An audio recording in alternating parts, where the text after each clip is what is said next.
और आज ये बिहार का नेक्स्ट वीडियो है।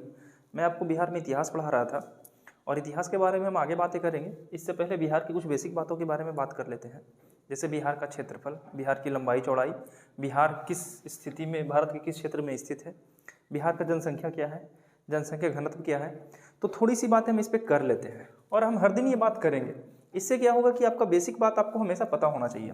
बिहार अगर एरिया वाइज अगर देखा जाए तो बिहार जो है वो 13वां राज्य है भारत का। और अगर भारत का कुल क्षेत्रफल का अगर बिहार का प्रतिशत देखा जाए, यानी भारत का प्रतिशत देखा जाए बिहार में, तो अगर हम भूमि का बात करें तो भूमि बिहार के पास 2.86% है। लेकिन अगर जनसंख्या का बात करें तो बिहार की जनसंख्या भारत की कुल जनसंख्या का 86% है।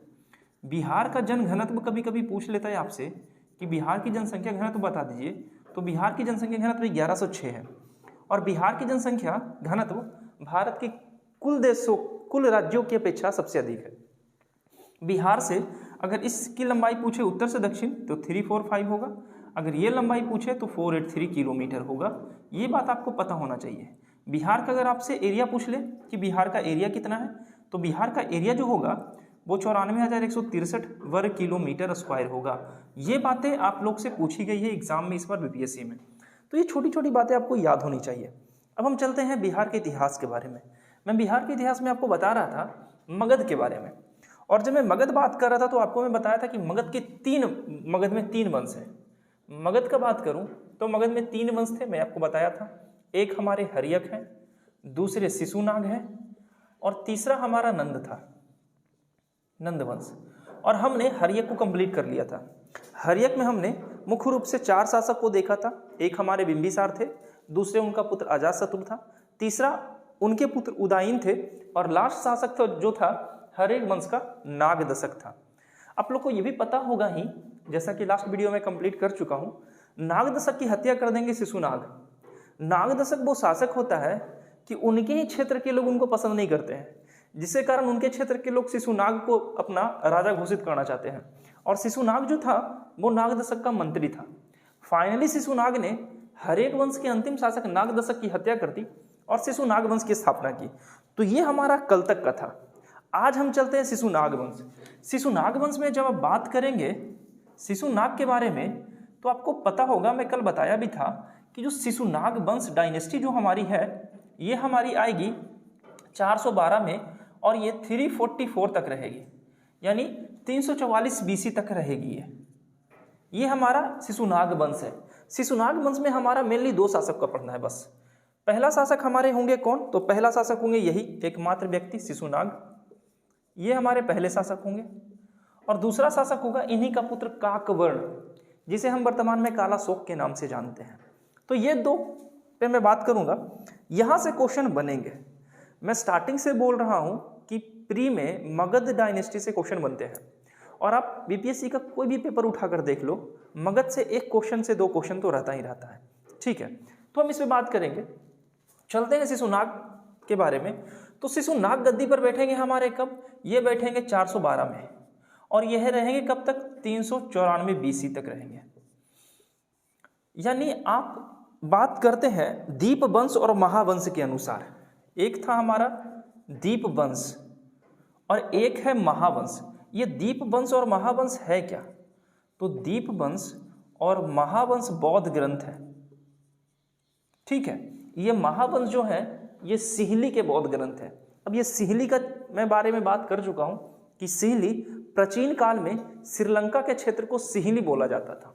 तो दीपवंश महावंश के अनुसार इसमें यह बोला गया है शिशुनाग ने हर्यक वंश के अंतिम शासक नागदशक की हत्या करके एक नए वंश की स्थापना की थी, जिसका नाम था शिशुनाग वंश। शिशुनाग से सबसे इंपॉर्टेंट 2 ही क्वेश्चन बनते हैं। पहला क्वेश्चन, शिशुनाग वंश की स्थापना किसने किया था। दूसरा क्वेश्चन, शिशुनाग क्या किया था। मगध की 2 राजधानियां हम लोग देख चुके हैं और ये बार बार क्वेश्चन आया है प्री में, बीपीएससी के प्री में, कि मगध की प्रारंभिक राजधानी कौन सी थी। तो मगध की प्रारंभिक राजधानी कौन सी थी आप लोग जानते ही हो, राजगृह, जिसे गृह ब्रिज कहते हैं, गृह ब्रज। और दूसरी राजधानी जो थी हमारी पाटलिपुत्र, और मैं ये कल लास्ट वीडियो में बताया था पाटलिपुत्र। और इसको राजधानी बनाएंगे कौन? तो इसको राजधानी बनाएंगे हमारे अजातशत्रु के पुत्र उदयन बनाएंगे इसको राजधानी। आज तीसरी राजधानी हम देखने वाले हैं। शिशुनाग ने जो हमारा मगध है उसकी 2 राजधानियां रखी। एक तो हमारी थी पाटलिपुत्र एज यूजुअल, इसमें कोई परिवर्तन नहीं हुआ, और दूसरी राजधानी इन्होंने बनाया वैशाली को। और वैशाली का क्षेत्र में आपको बताया था कि जो वैशाली है वो वज्जी महाजनपद की राजधानी थी वैशाली। जैसे मगध महाजनपद की राजधानी हमारी गिरिब्रिज थी, गिरिब्रज या राजगिरी, उसी तरीके से वज्जी महाजनपद की राजधानी वैशाली थी। तो शिशुनाग ने पाटलिपुत्र के साथ साथ वैशाली को भी राजधानी बनाया। और इसके अलावा एक क्वेश्चन और पूछा जाता है यहाँ कि शिशुनाग ने वैशाली को मुख्य राजधानी बनाया था। तो ये क्वेश्चन पूछा गया है कि शिशुनाग वंश के समय वैशाली की मुख्य राजधानी कौन सी थी, जब वो कौन सा ऐसा शासक था जिसने मगध की 2 राजधानियां बनाई थी? तो शिशुनाग थे। शिशुनाग से एक घटना और इंपॉर्टेंट, मोस्ट इंपॉर्टेंट, शिशुनाग वो शासक है जिसने अवंती को जीतकर मगध के साम्राज्य में मिला लिया। मैं अवंती के बारे में जिक्र करना था अजातशत्रु में। अजातशत्रु एक ऐसे शासक है जो अवंती के डर से राजगीर की किलेबंदी करवा देंगे। यहाँ पाटलिपुत्र में अब शिशुनाग में देखेंगे कि ये शिशुनाग वंश जब आएंगे तो अवंती को जीत लेंगे। अवंती से लड़ाई बिंबिसार का भी हुआ था, चंडप्रद्युत शासक थे, ठीक है, दोनों मित्र बन गए। पीलिया रोग हुआ चंडप्रद्युत को तो वो भेजे थे उनके अपने वैद्य जीवक को उनको ठीक करने के लिए। अवंती के डर से अजातशत्रु राजगीर की किलाबंदी करवा देगा अपनी राजधानी की, लेकिन ये शिशुनाग जो है वो अवंती को जीतकर अपने क्षेत्र में मिला लेंगे। ये बड़ा इंपॉर्टेंट बात है कि अवंती को जीतने वाला मगध का पहला शासक शिशुनाग था। शिशुनाग क्या करता है, इसका एक पुत्र होता है काकवर्ण। काकवर्ण और कोई नहीं, काकवर्ण कालाशोक है। जैसे अगर पुराण देखोगे तो पुराण में इसे काकवर्ण कहा गया है, जबकि महावंश ने इसे कालाशोक कहा है। महावंश एक पुस्तक ही है, जैसे पुराण एक पुस्तक है, ठीक है। तो काकवर्ण को क्या करते हैं, काशी का क्षेत्र, काकवर्ण अपने पुत्र को काशी का उत्तराधिकारी बनाते हैं, काशी का उत्तराधिकारी। अब ये काशी का क्षेत्र आप जानते होंगे ना, काशी यूपी में है। मैं आपको बताया था कि काशी यूपी में है। और जब बिंबिसार की शादी हुई थी और महाकोसला से शादी हुई थी तो प्रसेनजीत जो महाकोसला के भाई थे काशी को दहेज में दे दिए थे बिंबिसार को। और जब बिंबिसार की मृत्यु हो गई, यानी अजातशत्रु ने बिंबिसार को प्रताड़ित करके मार दिया, तो उनके जो पत्नी थी महाकोसला वो ही वियोग में मर गई, जिसके कारण प्रसेनजीत काशी को फिर से अपने हासिल कर लेता है, अपने क्षेत्र में मिला लेता है। लेकिन अजातशत्रु को काशी चाहिए था। तो अजातशत्रु प्रसेनजीत यानी खुद के मामा से जाकर लड़ाई करते हैं। अजातशत्रु पहले युद्ध तो जीत जाते हैं, अंतिम युद्ध में अजातशत्रु यानी दूसरे युद्ध में अजातशत्रु पराजित हो जाते हैं। तो प्रसेनजीत से एक संधि करते हैं। संधि के तहत प्रसेनजीत की पुत्री होती है बजीरा, उससे अजातशत्रु की शादी करवा दी जाएगी और काशी फिर से दहेज में दे दिया जाएगा। काशी उस समय 1 लाख रुपये प्रति सालाना वाला क्षेत्र था, जहाँ से 1 लाख का मुनाफा होता था। और प्रसेनजीत दहेज में नहीं दिए थे बिंबिसार को, प्रसेनजीत अपनी पत्नी को उपहार में दिए थे। पहले के समय में दहेज नहीं लिया जाता था। पहले के समय में जो महिला वर्ग के क्षेत्र के लोग होते थे, यानी लड़की वाले लोग, वो उपहार के रूप में लड़कियों को कुछ तोहफा दिया करते थे। और यही ट्रेडिशन चलते चलते आज एक डॉरी का फॉर्म ले लिया, दहेज प्रथा के रूप में सामने आ गया, जो हमारे लिए कहीं ना कहीं गलत भी और अच्छी भी है। ये बातें हम बाद में कर लेंगे कि गलत कैसे अच्छा कैसे। गलत तो इस सेंस में है कि दहेज लेना ही नहीं चाहिए, ठीक है। अच्छा इस सेंस में है कि अगर लड़की वाले डिमांड करते हैं, लड़का नौकरी वाला होना चाहिए, वेल मेंटेन फैमिली से होना चाहिए। अब जब डिमांड कीजिएगा तो सामने वाले तो डिमांड करेंगे ही करेंगे। अब सब लोग को चाहिए जॉब वाला लड़का, तो बाकी लोग ऐसे ही रह जाएंगे। तो इस पे बाद में चर्चा कर लेंगे। लेकिन बस मैं इतना कहना चाह रहा हूँ कि आज जो हम दहेज की प्रथा देख रहे हैं, ये प्राचीन काल में दहेज की प्रथा नहीं थी। प्राचीन काल में माता पिता अपनी पुत्रियों को खुशीपूर्वक कुछ दान करते थे, और आज वही है जो दहेज के फॉर्म में आ गया। पहला बात ये। दूसरा, जो आज हम टैक्स दे रहे हैं, पहले के ज़माने में राजा महाराजा को टैक्स दिया नहीं जाता था। जब अच्छी फसल होती थी तो राजा महाराजा को कुछ दान दे दिया जाता था उपहार स्वरूप। और राजा महाराजा लोग क्या किए, उसी प्रथा को टैक्स के फॉर्म में बदल दिए। और आने वाला समय में चाहे वो हमारा मगध हो, चाहे हमारा मौर्य हो या गुप्ता हो या हमारा दिल्ली डायनेस्टी हो, इसी को टैक्स फॉर्म में चेंज करके एक निश्चित कर के रूप में, लगान के रूप में लेने लगे किसानों से। ठीक है, और हमारे देश में हमेशा किसान ही प्रताड़ित होता रहा था, होता रहा है और होता रहा रहेगा, क्योंकि कहा जाता है किसान जो होते हैं वो देश की नींव होते हैं, बेसिक नींव जो देश को बचा कर रखते हैं। धन ही, फसल ही पैदावार नहीं होगी तो आप पैसा रख के क्या करोगे। ठीक है, बट वो सब बाद में बात करते हैं। मैं बात कर रहा था काशी के बारे में। काशी का क्षेत्र जो है ये काकवर्ण को यानी शिशुनाग काशी के क्षेत्र को दे देते हैं, कालाशोक को, अपने पुत्र काकवर्ण को बोलते हैं यहाँ पे अपना राज्य करो। ठीक है, लेकिन शिशुनाग की मृत्यु हो जाती है। शिशुनाग की मृत्यु होगी 394 बीसी में मृत्यु होती है, यानी आकस्मिक मृत्यु होती है। ऐसा नहीं कि कालाशोक अपने पिता को मार देंगे। जैसे आप अभी मगध में हर्यक वंश में ये देखते आए कि बिंबिसार का पुत्र अजातशत्रु अपने पिता की हत्या कर दिया, अजातशत्रु का पुत्र उदयन उसने अपने पिता की हत्या कर दी। ठीक है, और कुनिक कहलाता गया, लेकिन इस वंश में किसी ने अपने पिता की हत्या नहीं की है। यहाँ शिशुनाग की मृत्यु हो गई। अब आएंगे कालाशोक का राज। कालाशोक बैठेंगे गद्दी पर, तो मैं यहाँ पे इरेज कर दे रहा हूँ। ठीक है, यहाँ पे मैं बात कर लेता हूँ थोड़ा कालाशोक के बारे में। ऐसा कुछ ज़्यादा फैक्ट नहीं है, बट कालाशोक से क्वेश्चन आता है। 2-3 क्वेश्चन तो बनते हैं कालाशोक से। कैसे कैसे क्वेश्चन बनते हैं थोड़ा देख लेंगे। बात करते हैं कालाशोक का। कालाशोक बड़ा प्रतापी शासक था, इसको कालाशोक भी कहते थे और काकवर्ण भी कहते थे। अभी देख लेंगे। कालाशोक गद्दी पर बैठेंगे 394 में और यह रहेंगे 366 बीसी तक। ठीक है, तो कालाशोक जब गद्दी पर बैठेंगे तो कहा जाता है पुराण को देखते हो गया, पुराण जानते होगे, पुराणों की संख्या 18 है, पता होगा। पुराणों के में इन्हें काकवर्ण कहा गया है, जबकि महावंश, और मैं आपको स्टार्टिंग से बताता आया हूं, महावंश में इसे कालाशोक कहा गया है। और ये क्वेश्चन पूछा गया था कि कालाशोक का नाम कालाशोक किस स्थान पे मिलता है। महावंश श्रीलंका का एक बौद्ध ग्रंथ है। श्रीलंका को प्राचीन में सिंहली के नाम से जानते थे। ठीक है, तो इसे कालाशोक कहा गया है। कालाशोक क्या करता है कि आप ये क्षेत्र देख रहे होंगे, हमारा वैशाली का क्षेत्र, ये जो वैशाली का क्षेत्र है जिसको राजधानी बनाए हैं शिशुनाग, ये क्या करेंगे, अपना जो वैशाली का राजधानी है उसको फिर से पाटलिपुत्र ले आएंगे। यानी इनकी जो राजधानी थी वो वैशाली थी, सॉरी वैशाली नहीं, ये तो वैशाली से चेंज कर देंगे ना, तो ये हो जाएगा पाटलिपुत्र।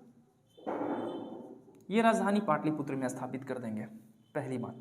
दूसरी और सबसे इंपॉर्टेंट बात है कि कालाशोक बौद्ध धर्मावलंबी था, यानी ये बौद्ध धर्म को मानते थे। और बौद्ध धर्म को मानते थे तो मानते ही थे।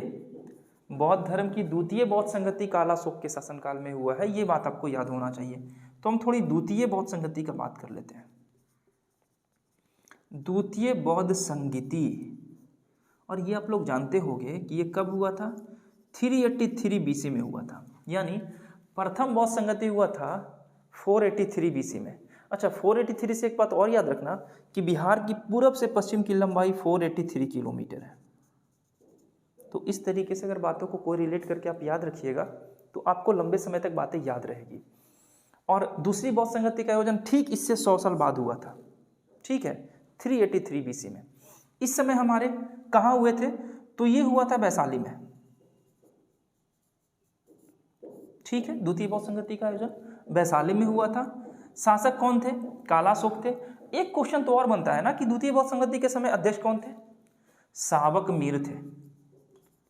और मैं ये ऑलरेडी पढ़ा चुका हूँ आपको, बौद्ध धर्म और जैन धर्म पूरे डिटेल में मैं बताया था चारों बौद्ध संगति के बारे में।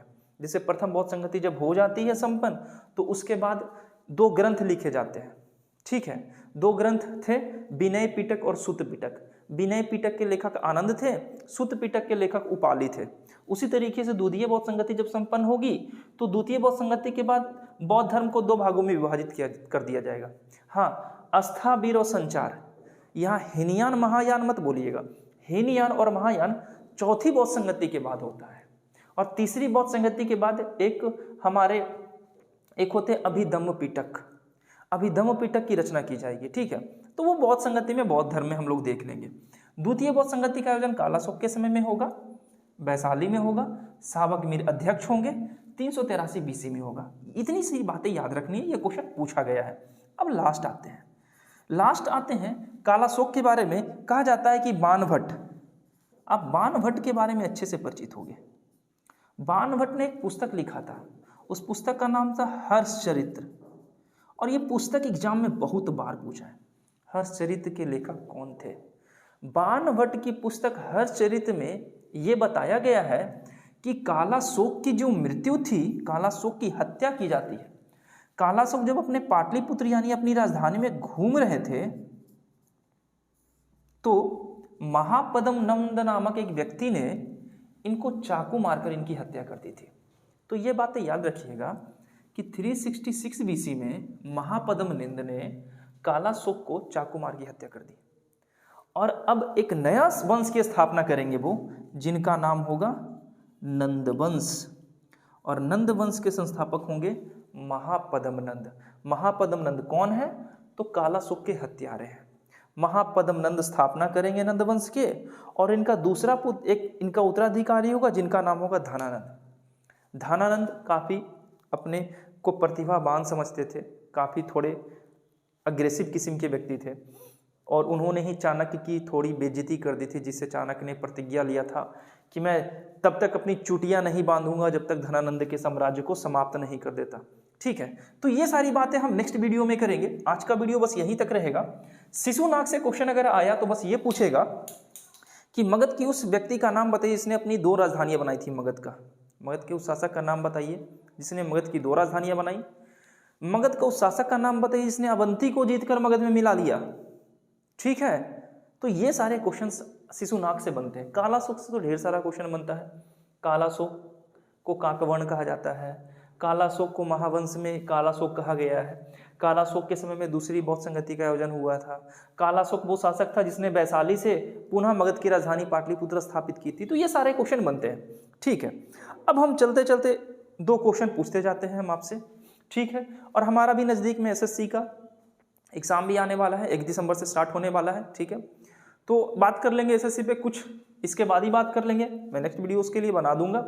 मैं बात करता हूँ अभी इसी पे, जाते जाते एज यूजुअल 2 क्वेश्चन आपको देता जा रहा हूँ। सिंपल सा आप आंसर दीजिए। ठीक है, पहला क्वेश्चन ये है कि मगध की तीसरी राजधानी कौन सी थी और इसे किसने बनाया था।